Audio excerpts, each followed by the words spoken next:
everyone, welcome to Beyond. Be sure to hit like and subscribe so other viewers can find the channel. And we have a very special guest back again, Rich Ferrari. Rich, welcome. Well, good. Thanks, Ben, and thanks for anyone that joins and listens. I think we've got a lot of good input today. Well, you know, Rich, you're just a walking pearl of wisdom, is my experience with you. And we have a great series that Rich has put together that we're going to go through, which is a series called Excellence by Choice. Today, we're going to look at the value of objectivity. And what I'm going to do is I'm going to bring up a presentation that Rich put together that we can walk through as we discuss this. And Rich, let me know if you can see that. I can. Yeah, it's perfect. All right, there we go. I'm going to bring this up so we can see you clearly. And then if you want, feel free to share with the audience sort of the idea behind it and how you came up with this concept. Yeah, so this is a series that I think Ben and I will be doing over the course of several weeks. So there's a number of presentations, and they're all under what I would call an umbrella theme called Excellence by Choice. This one is called The Value of Objectivity. And all of these presentations, I would say, is sort of the accumulation of ideas, experiences, case studies that I've sort of picked up and have been involved in and studied and seen and observed over the last 40 years. So mostly everything that I talk about in these presentations, I would classify as just more common sense, but I'm trying to put a finer point on some of these common sense principles and how when you stick to them, they generally work out really well, but when you go off track, they also generally end up in really bad situations. And one of them that I've observed for many, many, many years, and I observe this daily in my own experiences, is the importance and the value of how do you stay objective. Right. Because it's not all that simple to be really objective. And as we go through this and talk about it, you'll see that it's really easy to be objective about to be objective about other people. Right. Their faults, their issues, what's wrong with them, what's bad with those decisions, but not so much when you're talking about yourself.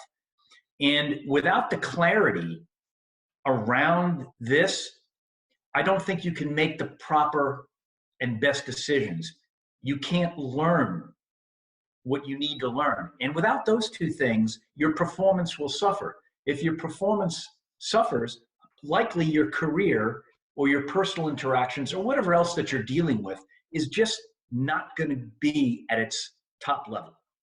Right. And the other thing I'd say, Rich, is common sense isn't always so common. And what you're going to go through really isn't taught, I would say, at Harvard or the top MBA programs. This is something, an amalgamation of what you've learned over time. And I would say this is the epitome of pearls of wisdoms and recipes for success if you really take it to heart. So really fired up that you're sharing this today. And I'm excited to go through it with you. Well, we'll get something out of it, I think. Yeah. All right, let's go to the first definition of objectivity, most common definitions. Yeah, well, this is a good way to start because, I mean, what really is objectivity? I mean, if you go to, the dictionary, this will be clearly one of the first ones that comes up, which is, you're striving to eliminate biases, prejudices, and subjective evaluations. And I think on the surface, most people clearly would agree with that, but it's not at the surface that we're talking about. It's actually the application as we get deeper into these slides of how actually do you adhere to that. And the next bullet, which also speaks to, again, the common definitions is, quote, you should be independent from subjectivity, perception, emotion, and imagination. Now, the reason that I highlighted perception and emotion is because I have found over time, these are two that really cloud one's immediate ability to be objective, because you may meet somebody very quickly. For example, I'll give you a good example. I meet lots of people here when I'm on the islands in Hawaii, and almost everybody I meet's got tattoos. Some of them got tattoos all over their body. And when you're in the water with these folks, your immediate perception is, God, they may not be particularly nice folks, or they look dangerous. But when you get to know them, that's just culturally what a lot of Hawaiians do. They tattoo, they got tats on their body. So Right. that's just a simple thing, right? Right. But I think most people would get what I'm talking about. When you meet somebody, you get a perception immediately. That perception may in fact be completely false and leads you to not being particularly objective right off the bat. And if you're emotional on whatever issue that you may be dealing with, objectivity also becomes extremely difficult, whether that be personal or business, because you're going to be emotionally bound, not clarity bound. Right. And kind of emotionally bound to your prejudices, your paradigms. And, when I read the first bullet point, Rich, and I think about any level of career, and I've come across high level people that are CEOs or board members where the idea of objectivity is a big struggle. So is this something that can be taught, or is it something that somebody just has, or is it just about exposing people to some of these truths to help them moderate how they approach their job? Well, I totally think it can be taught. I do think it's you have to be aware of it, and I do think a lot of people are not as objective about situations, events, relationships, things that are going on in their business, because as we get into some of these slides, you're going to see that sometimes clarity may not be the answer you're looking for. Right. So therefore we don't like to be as clear as perhaps we need to be, because you don't like the answer. But the truth of the matter is, you really do need to be as clear as possible. You do need to understand the answer, because without that, you can't really come up with proper solutions. And I do find that in business, particularly in the situation where first-time CEOs, first-time presidents, just folks that are in leadership positions, oftentimes will try to perhaps suppress the reality of a situation in hopes that over time it might become better. And the fact of the matter is, it really doesn't become better. Right. It only becomes aware to more people, and now it becomes a real problem. And then you'll be pressed and questioned as to, what were you thinking? Why didn't you deal with that situation when you first found out about it? Why didn't you put a plan in place? And we're going to talk about these things as we get into these slides, because at the essence of what's behind this clarity and objectivity is the learning you get, the ability to put action in place, and that all enhances your ability to perform better. Yeah, what I like about but lying to yourself and lying to others is just simply not, it's just not a formula for success. Yeah, 100%. What I like about what you've done here is you sort of put a process in place of how you can think about when you have a problem, how do you formulate it, set it up so you can solve it. And coming from a pilot, I like the process and a way to deal with, events you're not really predicting or planning for, but you have to deal with. So looking forward to this. Yeah, I think it's very much process oriented, to be honest with you. Right.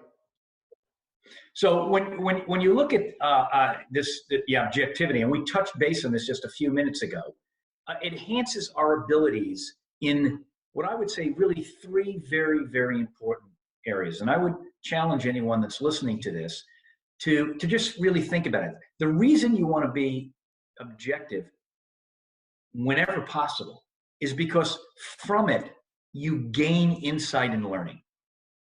And if you can't gain insight and learning, then you can't possibly be improving on how you would respond to similar situations in the future, or avoid similar situations in the future. So this learning is very much deeply embedded and connected to our ability to see things clearly and to be objective. The next component of that gets into what I just touched on, which is this learning enters into our decision making. And I'm going to break that down a little bit later in some of these slides. But just again, think about the common sense logic to this. We learn, we gain good insights. That's going to enhance our ability to make better decisions, whether that be personally or whether that be business, whether that be relationships. It really doesn't matter. It's going to enhance our ability to make better decisions. Those better decisions are going to end up on the next bullet, improving our performance. Right. It's just that simple. Now, again, oftentimes we can use analogies related to sports because they're great business analogies that I think come into play here. So for those of you that are sports fans or football fans, I mean, just think about what might have went through, Tom Brady's mind and Bill Belichick's mind as they were preparing for the sort of the Super Bowl. You'd have to know they would be scouring over those films of the competitive players.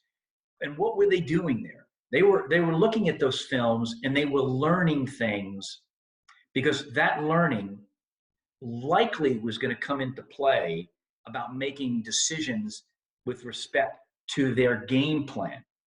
And you always see these coaches on the sidelines, right, where they cover up their mouth and they've got that sheet of paper where they're looking at all the plays based on learning throughout the entire year, learning about each of their players' best attributes, learning about the situation that they're confronted with so that they could quickly look and go, that's the decision we need to make. And that proper decision obviously enhances the performance. It may be the difference between a first down, maybe the difference between getting in the distance to be able to kick a field goal, maybe the goal itself, right? The touchdown. And you have to know that Brady is processing that so that when he gets to the line and the line looks different than what he had seen before, he's making decisions on the fly to enhance the performance of that play. It's the same exact thing in business. This learning improves our decision-making. That decision-making improves our performance. And I don't know anybody that doesn't want to perform better in whatever their chosen profession is, regardless of whether they're a CEO or they're just, someone working in the manufacturing line. It doesn't matter. Right. What matters is you're improving, you're learning, you're making good decisions. In another talk down the road, we'll talk more about these kind of decisions because I break them down to everyday leadership. Right. These small decisions that seem so minute sometimes are actually critically important decisions. Right. And it feels like, Rich, you could almost have a circular loop: learning, decision-making, performance, learning, decision-making, performance. And as you get more experience, it just gets more refined and maybe more nuanced as you grow in your career. It's totally a do loop for sure. No question about it. Yeah. That's why people, the smartest people most likely are those people that have a great deal of experience under their belt. Why? Because they would have gone through these do loops thousands and thousands of times. And if they're adhering to this kind of a principle, which I can assure you, I don't know any successful person, regardless of where they are, doesn't have to be business, just quote, successful person. They're doing this. Right. Whether it's an athlete, whether it's a pastor, whether it's a business person, whether it's a local business owner, it doesn't matter. They're doing this stuff.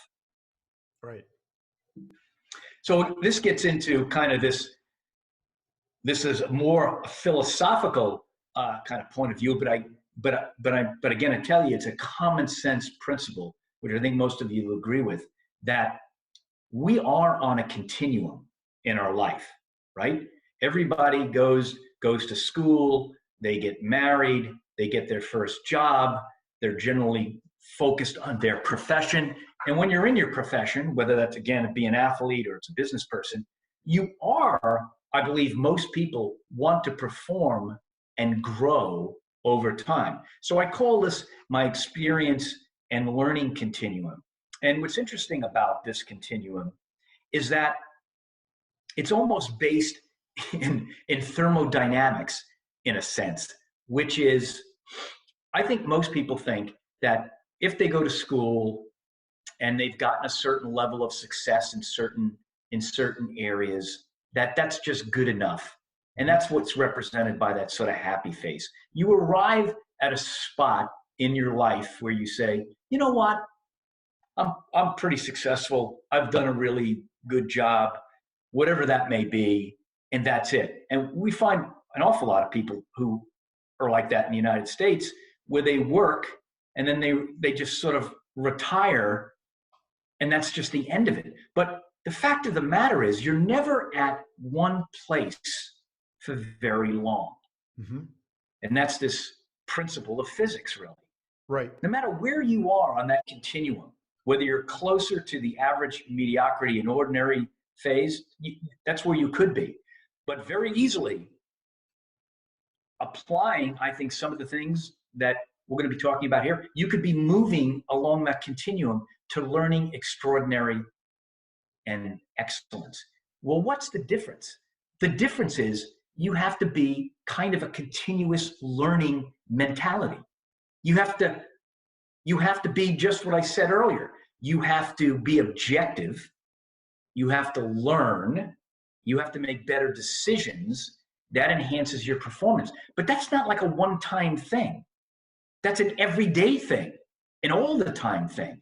And why would you want to, over time, slide back to average, mediocrity, and ordinary? How many companies and businesses, customer service departments, situations that anyone listening to this has dealt with, and your outcome from that experience was that it was just terrible. It was literally just ordinary and mediocre. Because the people answering the phone or involved in the process have never been taught how to do it differently.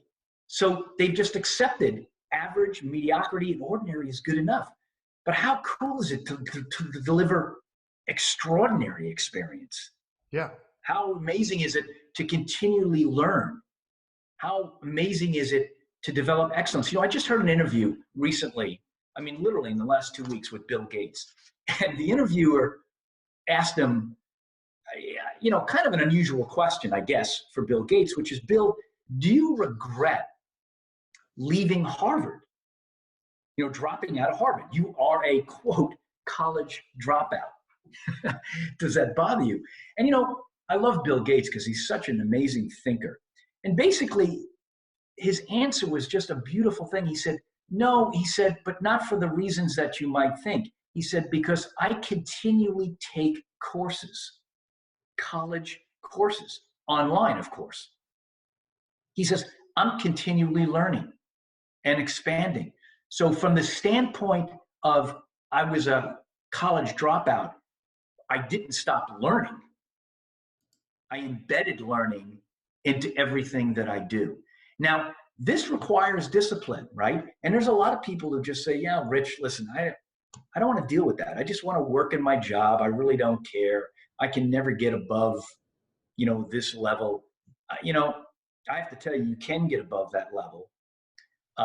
You can get a more rich experience out of your work experience for sure, because every employer is looking for employees that want to deliver extraordinary over ordinary.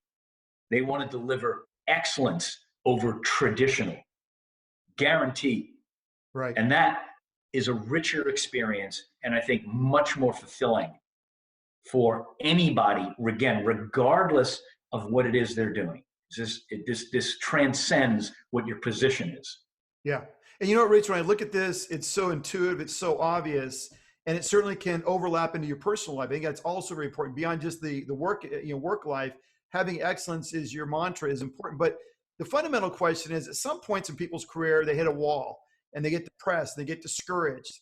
In your experience, what allowed you to keep that perspective, that edge, that mentality that says, my standard is excellence no matter what? Because we all come across things in life where it gets tough. We have some ugly experience in our life, some ugly events in our life.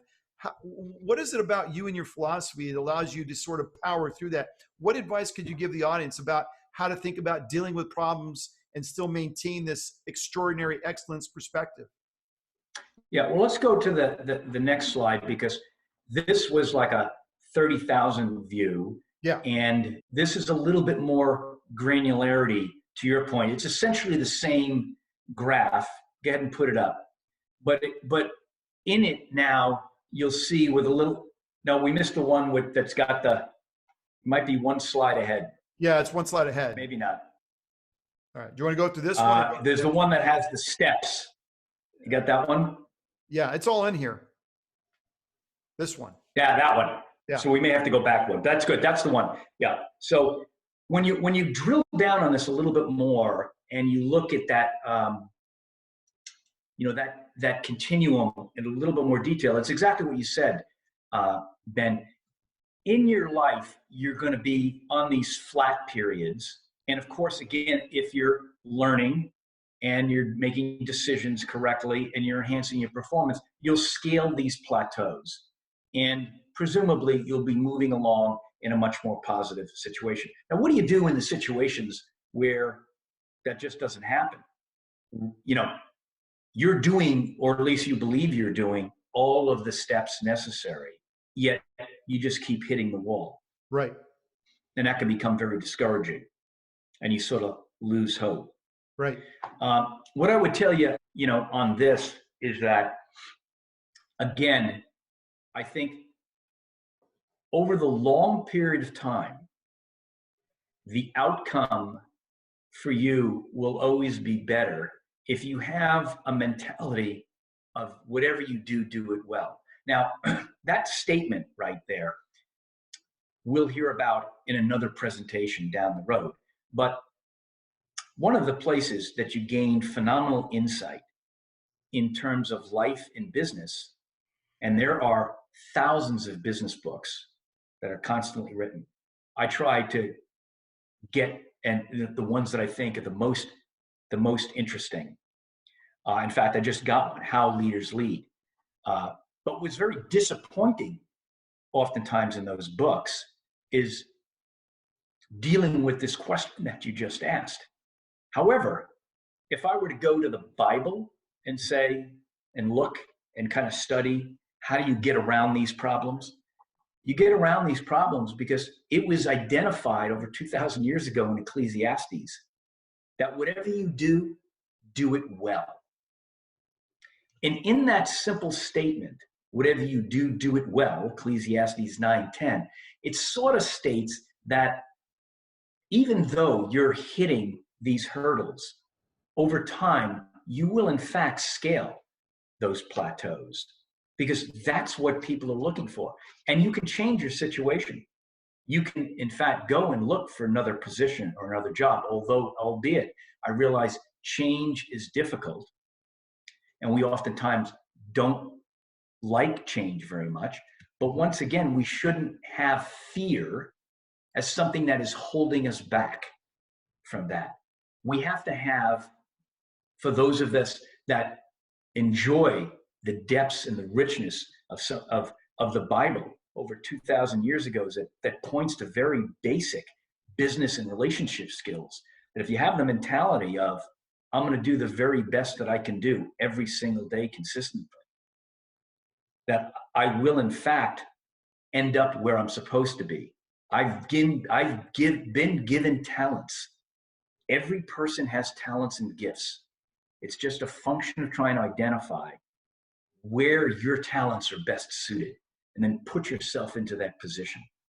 Rich, isn't it also think about? Yeah. I hope I answered that a little bit, because it's not a perfect answer, but I can tell you it is an answer that I believe will be more right than wrong, which is deliver excellence. Whatever you do, do it well, because it's biblical. You will get to where you want. And if you think about learning, decisions, and performance, that's the kind of the recipe. So now we can go back to that one slide. I'm sorry, Ben, that I had you jump around to see reality clearly. Yeah, but what I also want to point out, Rich, is that when you think about hitting those walls, really the learning, decision, performance, it's an opportunity to work that muscle, that skill set, right? So if we sort of reconstruct or we think about the wall differently, the obstacle is really an opportunity to learn and grow to the next level, versus it's the end of my career, it's the end of my opportunity. I would also argue it's really about how you look at it. If you apply this principle of learning, decision, performance, and just look at every challenge as an opportunity to learn and grow, knowing that you will come across in the future. I mean, that's why you've been successful at a number of companies, or as a venture capitalist, you've taken on that risk of learning and growing when it was probably uncomfortable at times. But it sounds like I think that's absolutely true. And another element that is in there why people do get frustrated and feel like they've been overly stressed is many folks haven't been very good at establishing goals. Right. And again, and we'll probably talk about this in another presentation, but when you really break down what is the essence of success? I mean, when somebody says, I want to be successful, what does that actually really mean? Well, to me, it's kind of like backwards. You should first say, I want to be really happy and fulfilled. And from that will come success. Now, how do you connect those 2 points? My own sense after 40 years of kind of pondering these things is I think it has to all do about setting goals for yourself. No matter what whether age, big or small. Yeah. Yeah. When you achieve goals, you feel successful. You feel like you're being fulfilled. And when you're setting those goals in conjunction with the learning, the decisions, the performance, wherever you are on that continuum, however you see getting over that hurdle, but really stick to it and really are objective about it, you will scale those things. But most people set goals, they're the wrong goals. They think they're really working hard at achieving it, but they're not objective about it. They're kidding themselves. Hard work is just that. It's hard work. Do you think Steph Curry shoots three-point shots, but he practices those once a week? No. Right. No. Well, the other thing we talked about last time, Right. Rich, is that sometimes people set goals to retire at 65. And to me, that's death. I mean, so we got to be clear-eyed on what kind of goals we want to set for ourselves. And to me, it's never the end until the good Lord takes you home. So you just got to always sort of refresh, renew the mind, and have the next big goal you're going after. Yeah, it becomes, I think it just becomes part of your psyche, and it's very much habit forming. So to really see clear, see reality clearly, as I'm really pounding away on this, is Right. It promotes important learning. So if you just say, listen, I just don't want to go down that path. I don't really care about learning. Now remember, I'm not talking about learning college books and studying. I'm just talking about learning about situations that you're in, learning from decisions that you've made, good, bad. Why did you make that decision? Were you emotionally distraught? Were you super tired? Were you unbelievably under stress? Did you do it out of fear? Yes, it's probably the answer to many, many decisions that many, many people made, and it's been the case in my own. But in the end, if you're not learning from it, well, then I think you will, unfortunately, not utilize your gifts and talents the way God had meant them to be given to you, and Right. you will probably never really achieve what you wanted to achieve. Right. Right. Very So well said. the other part of this learning, and I touched upon it when I was using the analogy here of Tom Brady, is click up the next point. It enhances our adjustment time. So our ability to adjust is also very, very important, because remember, you don't want to go, like you just said, at 55. Although if it was at 55 that all of a sudden the light bulb went off for you to reinvent yourself and go on to create something amazing. There's plenty of stories of people that have actually done that. But you'd really like to be doing this earlier, right, in your career, or actually any time in your career, but the earlier, the better. Right. Because it allows you to make adjustments more quickly. When you're younger, it's probably easier perhaps to think about if you're in a position where you're just hitting the wall. You're not feeling like you're going to gain the experiences and the learning that you want. It's probably easier to change then than maybe when it is at 55. So this adjustment time is very important. And in terms of sports analogy, just think about how fast Brady would have adjusted things Mm-hmm. based on information he had gathered. I also heard an interview. Well, it was feedback from an interviewer, a journalist that had interviewed Steve Jobs and Jeff Bezos some years ago. And he was curious about this actually very concept to change their view on things. And both of them had the same situation, which is Steve Jobs in particular, but also Jeff Bezos. They could come in the next day after maybe the day before, they just had a strategic planning meeting or a leadership meeting with their top lieutenants. Maybe they had that in the morning. Later on in that afternoon or in the evening, maybe some new information the group got their hands around. They would walk in the next day and they would change the course of action. Why? Some people would look at that and say, that's chaotic. Others would look at that and say, well, look at what Jeff Bezos and Steve Jobs did. They learned, new information became available to them, they made the adjustment, and they didn't wait months, weeks, years. Again, this gets back to the ability of objectivity. If you try to suppress things, hide things, sweep things under the carpet, they eventually will come out. And then you'll have to answer why you didn't adjust based on that learning. Right. So 100%. the learning, the adjustment time, this improves your effectiveness. Right. Right. That's the next bullet on there. And that's what we're after, is to be as effective as we possibly can. And that effectiveness, go to the next bullet, allows us to scale these plateaus in both our life and our careers. So again, I don't want to just make this about business. I also want to make it about your life, people's lives, their careers, their relationships, their marriages. All of these things are really interconnected and intertwined, and this last bullet on this slide, Ben, is something I kind of like that Albert Einstein said, which is reality is an illusion, being the great physicist he was, but albeit a very consistent one, which what he's really saying is reality is reality. You better face reality, because if you can't face reality, you're only kidding yourself. Yeah.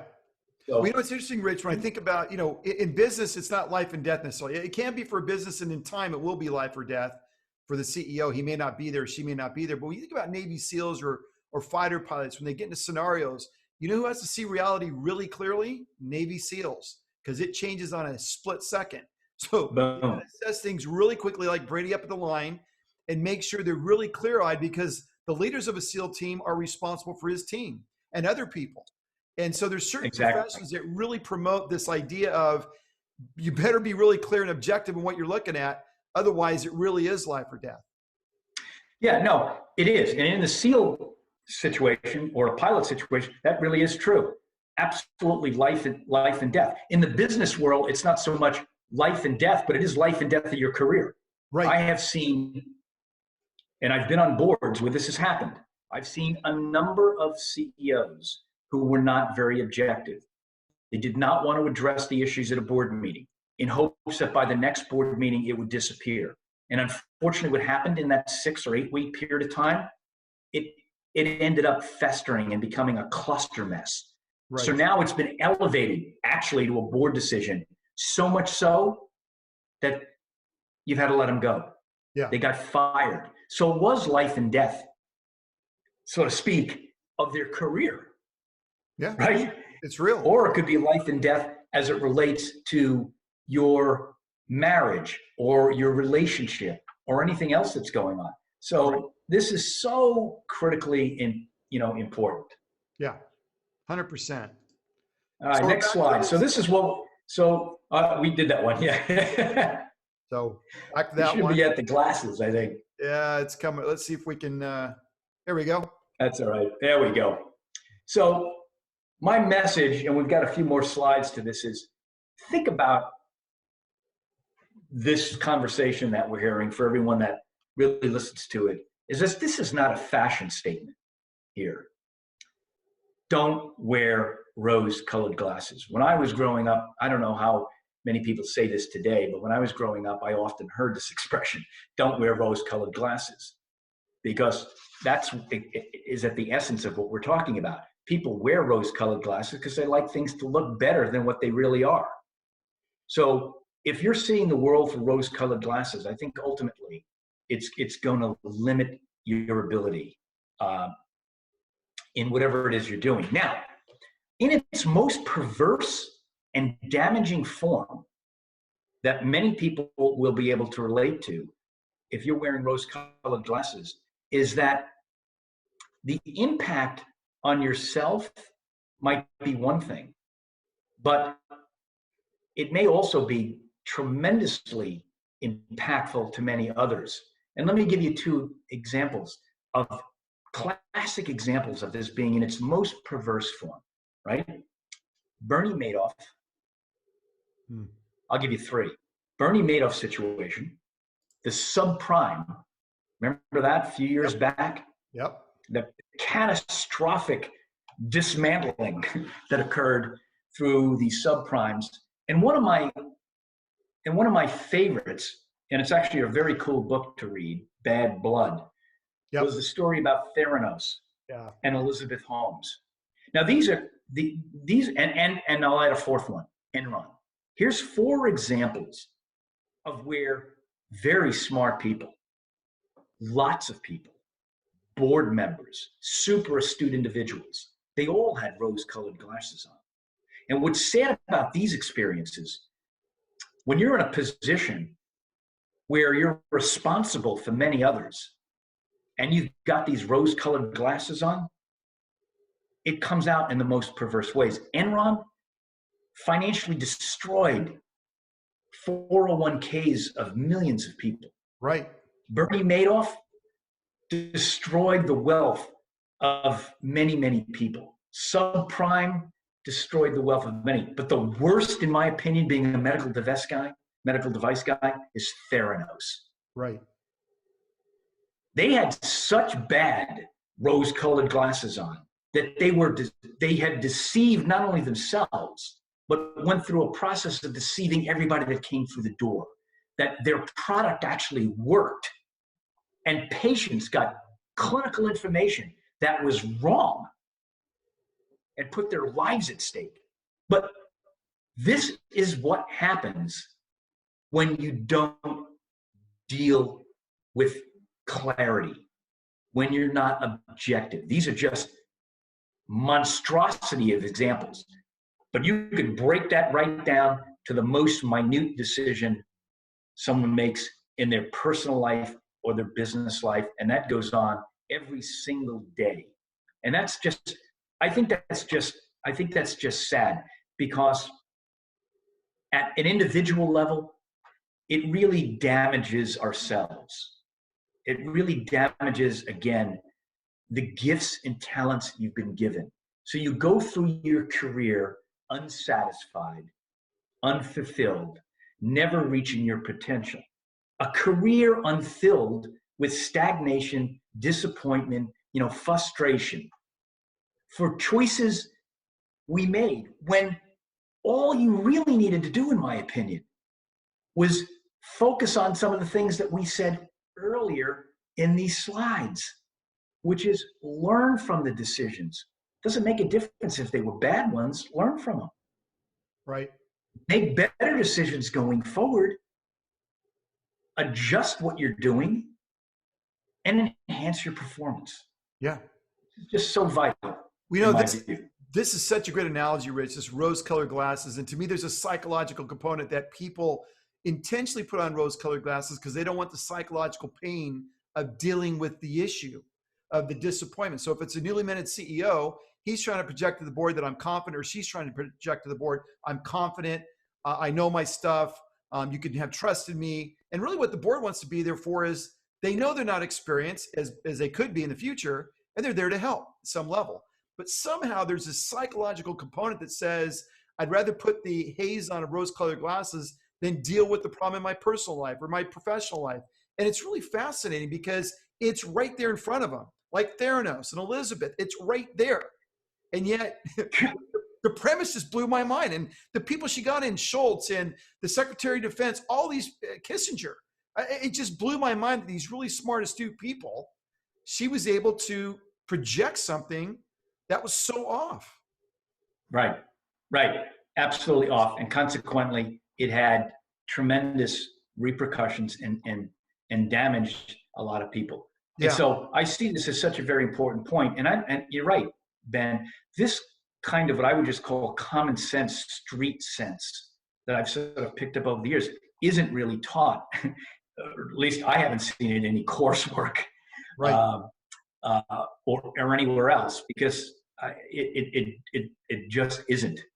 And it's so very important. And I think having people tuned into this will, in fact, I will say that those folks that listen to this and try to apply some of these principles, I'm certain that within a fairly short period of time, there would be a dramatic change in how they're feeling about what they're doing, how they're feeling about their relationships and everything else. Right. So let's go to the next slide. And it's just, again, we've already talked about this, but seeing clearly is so important. It truly is the essential ingredient for you to achieve your goals. And I think, again, if you're setting goals and you're using the process that we talked about, you're going to feel better about yourself. You'll feel better and much more fulfilled. And you will overcome the plateaus and hurdles. And you're just going to be a happier, more fulfilled individual. And Rich, if I could stop you there, you're a board member. You've run a lot of companies. As a board member, if a senior executive comes to you with transparency, authenticity, saying, I know what I know and what I don't know, how do typical board members respond to that? They're not going to like bury the person. Don't they encourage that? I mean, how do you think about that? Well, I agree with you. I think there is this misconception in a lot of people's minds that as they get higher, in an organization, they should actually know all of the answers. And nobody can know all of the answers. So having someone, and I was taught this very, very early on in my career because I worked for this turnaround team. And the last thing you ever wanted to do was to present information or take a position on something or develop a strategy in which you felt like you knew it all. Right. Because that was your shortest path to being terminated. It's not about knowing everything. It's about knowing what you're really good at and sticking to what you're really good at. And then what you're not so good at, you add people who are good at it. So someone approaching a board that says, listen, I don't have all the answers about this. I'm a little bit confused directionally about this. I'm not sure how to position it. What are your thoughts? That's a person who is objective and is seeking learning because he's trying to make a better decision that's most likely going to enhance the performance of the outcome, consequently the company, consequently the investment. So Right. Absolutely, it's a great trait to have. But again, a lot of leaders and I just would say a lot of leaders, and I think a lot of CEOs, they don't want to let people become aware of what their blind spots are. But eventually those blind spots will come out unless they've dealt with them. And it's much easier to deal with them at the beginning than when it's sort of uncovered later on. Exactly. So why is it, so difficult? And we touched on a little bit of this, to be objective. Well, clearly you mentioned it, Ben. Most people want to see the world through rose-colored glasses. I mean, just think about how many people you've probably met in your life where you look at the situation, they look at the situation, and you go, how in the world? I don't get it. I mean, can't they see that? Right. There's a lot of that. Yeah. So it's fairly easy for many people to run around with rose-colored glasses. I had an experience with an individual some years ago, super smart individual, really, I think, very good at what he did. But this particular individual definitely wore rose-colored glasses particularly on situations that were a bit more stressful or confrontational. And after dealing with this individual for a number of, over and over again over a period of time, I kind of came to this conclusion that the only way that I could define it was that if we were in a building and he was in his office with the air conditioning on, but the building was on fire, Right. you would actually think there was no problem. Yeah. And there's just a lot of people, that think about that. Well, it's almost like a form of self-medication, Rich. It's like if I have my rose-colored glasses on and people self-medicate in a lot of ways because they don't want to deal with the realities. It's like another form of just psychological sort of comfort, but it's the one thing that's going to just take your boat right into the rocks. And I just love this analogy because I think it's something that if you're transparent, you're real. I think there's a lot of people on the board, even in an organization or companies, that really want to help you. And I know if it's Machiavellian, that's maybe one side of it, but I think there's a lot of people who want to help you because they also want to be successful. Absolutely. There's a lot of good people out there that really do want to see someone with all of those right ingredients perform to their highest level. I mean, that's what a good coach does with his athletes, right? He takes them to the next level. Exactly. And I think good board members or good mentors do the same thing. Yeah. And the other reason it's so difficult, and we've got a couple of these points. So, objectivity is easy, as we've talked about and touched on, when it really isn't yourself. Now, here's just another great, just piece of wisdom, so to speak, that is biblically, again, sound. And the Bible is just filled with this stuff that is really, it is just so great. This comes out of Matthew. Now, just think about this. This was written 2,000 years ago.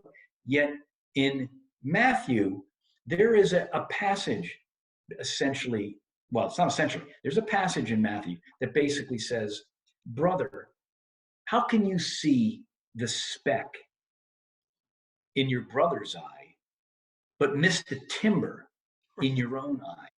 Yeah. I mean, how beautiful is that? I mean, how unbelievable wisdom that is, but that's 2,000 years ago about how important clarity and objectivity was. I mean, that was Jesus Christ's message. Be objective. Right. Be clear on what you're attaching yourself to. And look at that beautiful, simple example of how can you see the speck in someone else's eye, the infinitesimal imperfection of that individual, and you yourself are such a doggone hypocrite. Right. You got to see this.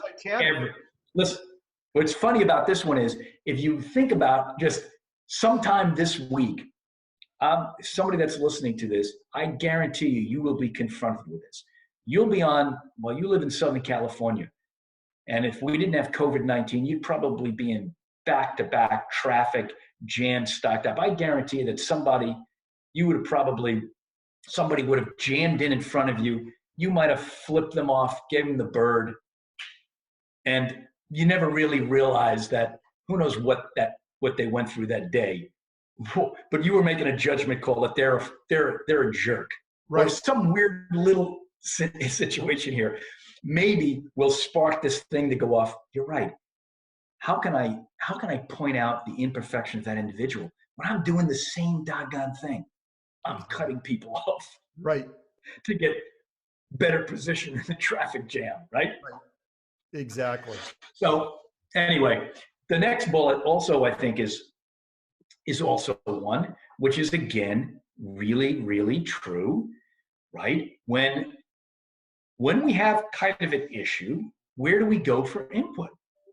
Well, we try to go and get input, many of us, from people who will just tell us what we want to hear. That's what's meant by this bullet. It matches our beliefs and perceptions versus you coming to me, Ben, and I say, listen, I think you need to be thinking about this. And I think you need to be cognizant of the following things. You may not see it, but this is how it's coming across. This is why getting counsel from the right people is so very, very important. And again, I would tell you, once again, it's a biblical principle to get that kind of counsel. and to be careful where that counsel comes from, because oftentimes we'll be led down the path of only getting it from people who tell us what we want to hear.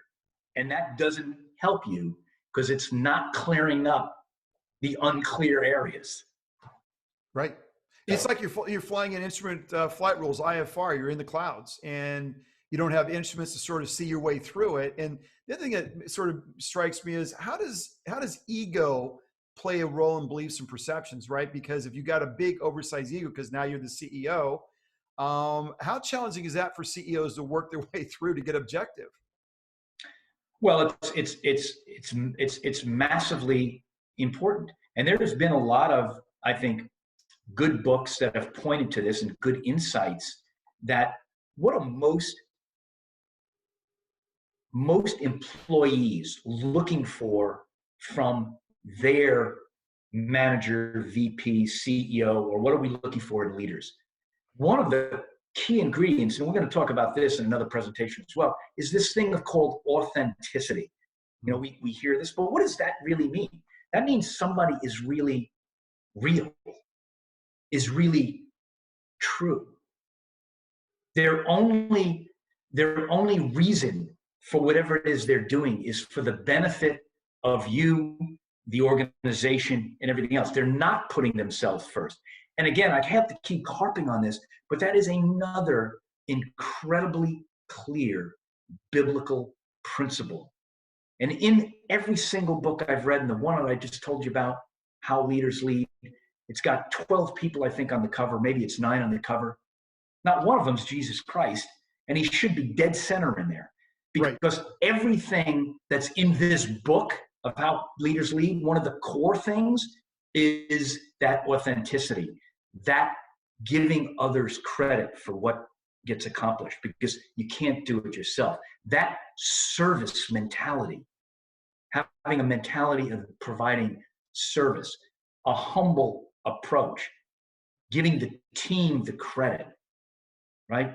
The military is pretty good at that. SEAL teams are pretty good at that, right? I mean, everybody gets credit for the execution. Now, of course, the senior sergeant is the one that takes the bad, but he doesn't take the good because it's the team that takes the good. Right. So these are just, again, basic elements, but this is why it is hard to be objective, because we like having rose-colored glasses on. We like to ask people, what do you think about this situation? And you get back the perception and belief that you seek to get answered, but maybe not the truth. Yeah, and the other thing, Rich, is, as a CEO, depending on their perspective, they have a servant-centered leadership. That's one thing, and the people can sense it, and they feel free to speak into a situation, versus the CEO who's sort of mad about power and has a huge ego, and the people don't feel so comfortable speaking into that situation to give honest, accurate feedback. I'm not talking about the board because the CEO works for the board. I'm talking about people in the organization that have all the wisdom and insights that the CEO really needs.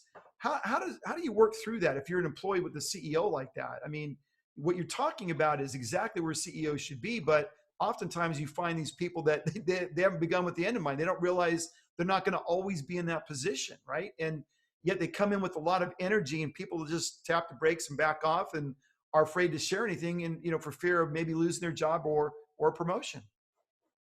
Well, again, it's never a simple answer. How do you deal with these types of situations?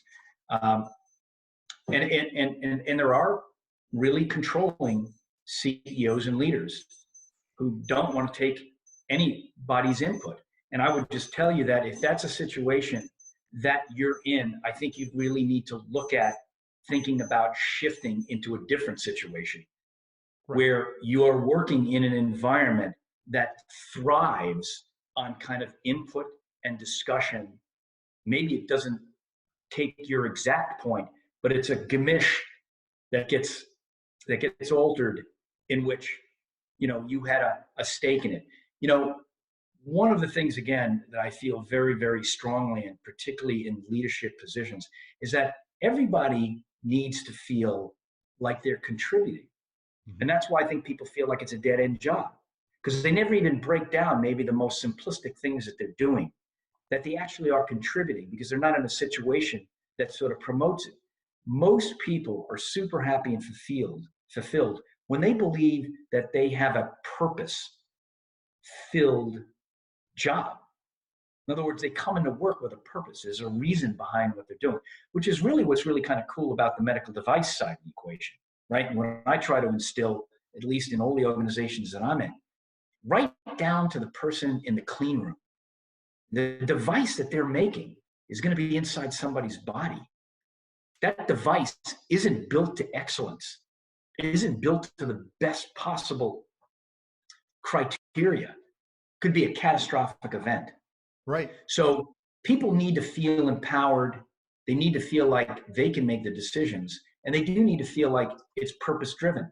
Now, again, I would tell you, I realize that it's very hard to make change. A lot of people don't like change, but I would encourage those of you that are in those positions.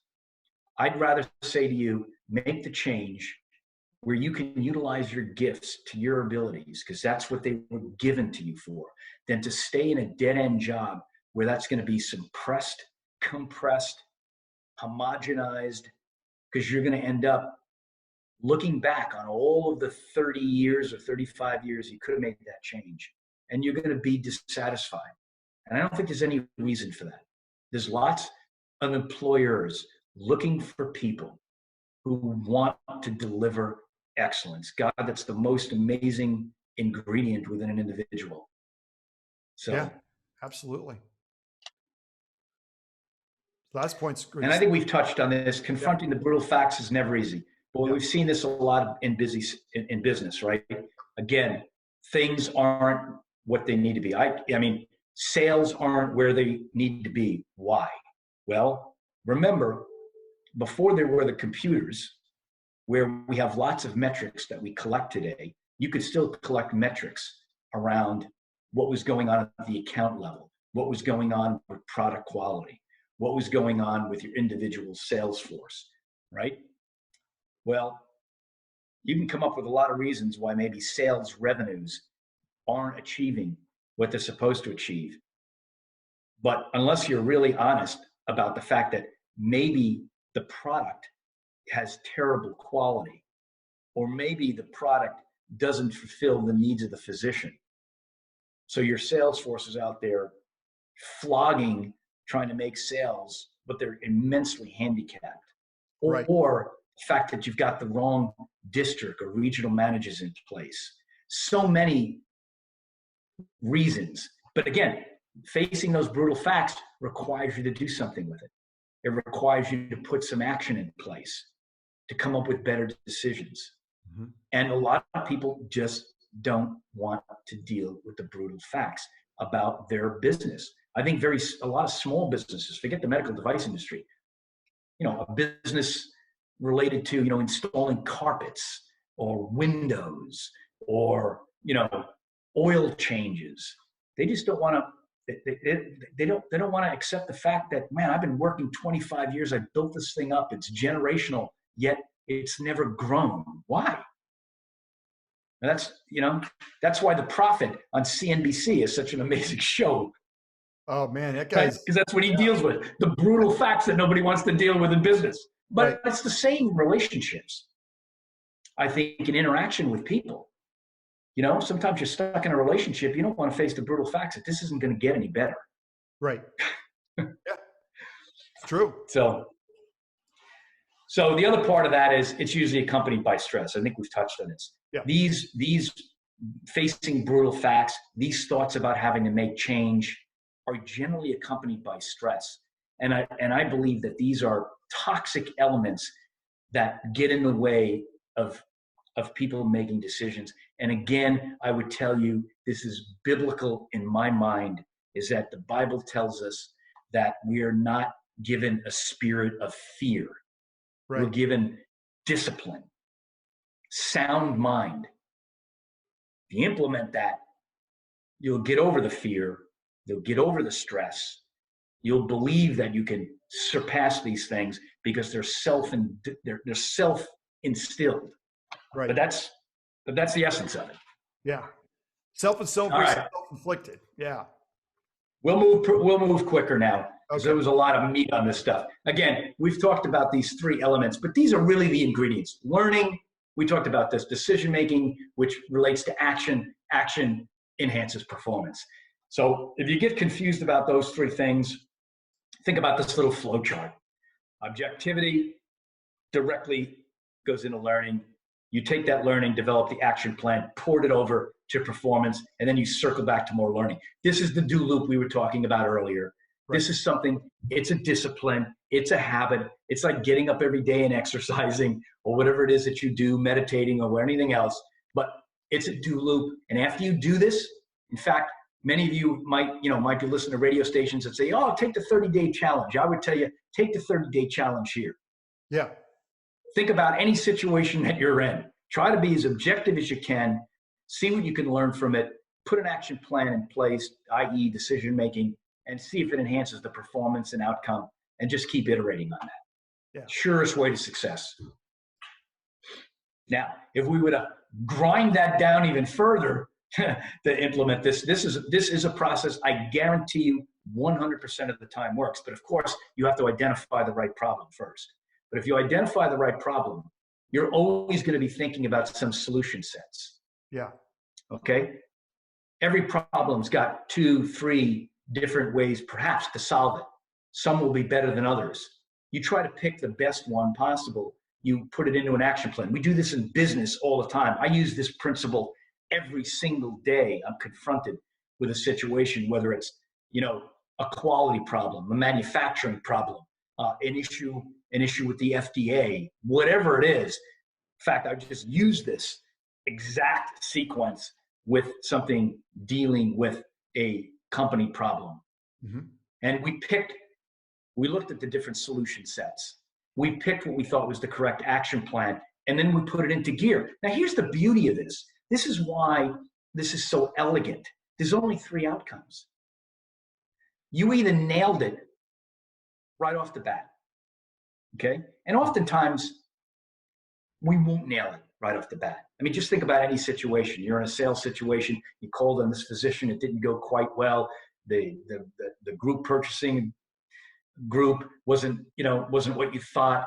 So you were kind of close, though, in terms of how you were framing things for. So then what do? You adjust. You kind of refine it.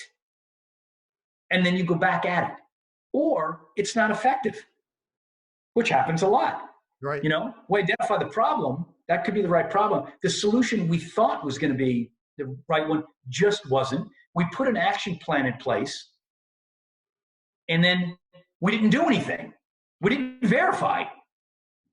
So the fact that we didn't verify, and let's call it a non-effective approach, just went on and went on and went on. I see this all the time in business, where you didn't verify, you didn't follow up on the information, you didn't really study it, and now the issue, which could have been corrected by just adjusting things, has now festered into what I would call a big issue. And now you've got lots of people, usually waste of money and time, trying to fix it. This little solution set, in my own opinion, should never go on more than 90 days. And in some instances, much shorter. Right. The reason I use 90 days is because when I was taught this principle, I was on a turnaround team in a public company. And any public person that listens to this, anyone inside of a public company that has running a business unit or is a CEO or leadership knows this. Every 90 days, they need to lay out to Wall Street the decisions, where things were, how things are performing, what are the metrics against last year, last month, right? So to me, this is a 90-day loop. No matter what decision you put in place, even if it's dead wrong, right? It was not effective. You can fix it within 90 days. That could have been a bad hire, right? It could have been a bad policy. Doesn't matter. You can fix it within 90 days and it never becomes catastrophic. Right. Right. So again, that's the simple process.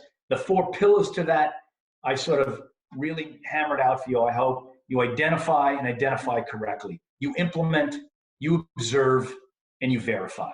If you stick to these things, you will more often than not be in the bullseye to the adjustment category than the non-effective category. And that saves time and money, stress, and a lot of aggravation. So what blocks our ability, and I'm just going to speed this up because I know I've put so much information out there. We talked about fear. We didn't talk about isolation, but if you're alone, you don't have really good friends, family, or you feel isolated as a leader or a CEO because you can't speak to anybody. That's one of the unfortunate aspects of being a first-time CEO. Who do you go to speak? Right. You don't want somebody to think you're weak or you don't know. So your fear is high in doing that because you're isolated. We touched on this, Ben, because you asked a question, this next bullet, pride or ego. That clearly gets in the way because you don't want to have people think maybe you don't know all the answers. The best thing to do is let people know what it is you know. That's your gift. You exploit that to the maximum. What you don't know, you fill that hole with somebody who does know. Right. Because at the end of the day, your goal is for the good of the entity, the service to the employees in this particular case. Clearly, stress adds into it. All of these things create stress, right? We talked about that. And oftentimes your beliefs can get in the way. It's what you believe. Yeah. Sometimes. You know, you can believe you're always right and that things just happen and for a certain way. Well, not really. Things happen for a certain way because you didn't do anything about it to change it. Right. So that's what's at the crux of that. So in closing, let me just sum this up for you. If you're stuck in a spot and you're really bending your brain around, what do I do? Take some input from some trusted sources who you deem will really tell you what the straight scoop is. And really be understanding of that input. Take it as I'm really helping you. In my world, I would be trying to help a brother really understand how he's gone off track. And this is how he can get back on track. I would also tell you, whenever possible, have multiple points of reference, not just 1, 2, 3, or 4 if possible. I would also tell you that you have to keep an open mind when you're evaluating things, when you're evaluating people, when you're faced with different situations. Get the facts. This is the code word for be objective. Seek the truth. Because if you don't get the facts and you don't seek the truth, you're getting the wrong input. You want to block it all. You want to wear rose-colored glasses. You cannot possibly excel at what it is you're doing. Well said. And lastly, I would just tell you, be aware. Yeah. Be aware of, what would I be aware of, Rich? Well, Andy Grove wrote a book years ago that said only the paranoid survive. And as an operating guy, that principle is on my mind all the time. So whenever things are going too good, I really become aware of what am I missing? Yeah. Because likely they're not as good as I thought they were, or the input I'm getting is being over smoothed over than what I'd like, which is why you need to get the facts and why you need to seek the truth. Right.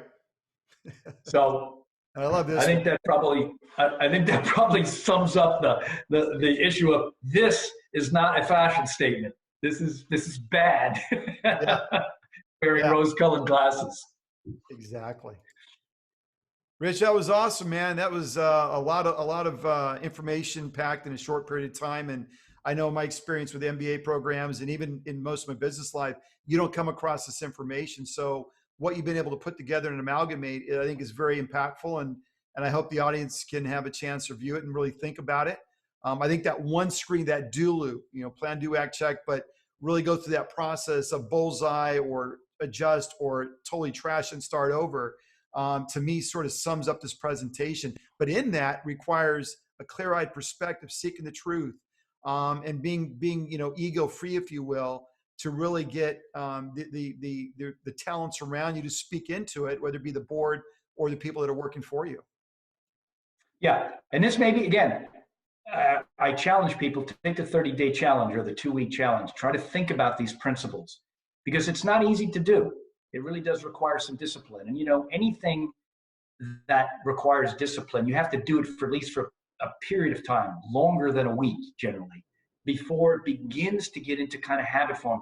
Once this mentality of thinking becomes, I think, part of your psyche and habit forming, I can assure you, your performance will be better than it was 30 days prior. I'm super confident in that. And I think you also have the ability to really effectively lead people or interact with people, because I always say it's you work with and through people to get to that objective. And I think people, if they experience you as more authentic, transparent, if you're the CEO, they feel comfortable telling you the good, the bad, and the ugly. That benefits everybody at the end of the day. Absolutely. It does. Rich, this was awesome. Another masterclass from you and the value of objectivity. And in this series that you put together, Excellence by Choice, we're going to next look at integrity in life and business. This has been awesome. Thank you. Yeah, my pleasure. I hope people get something out of it. I look forward to the next one.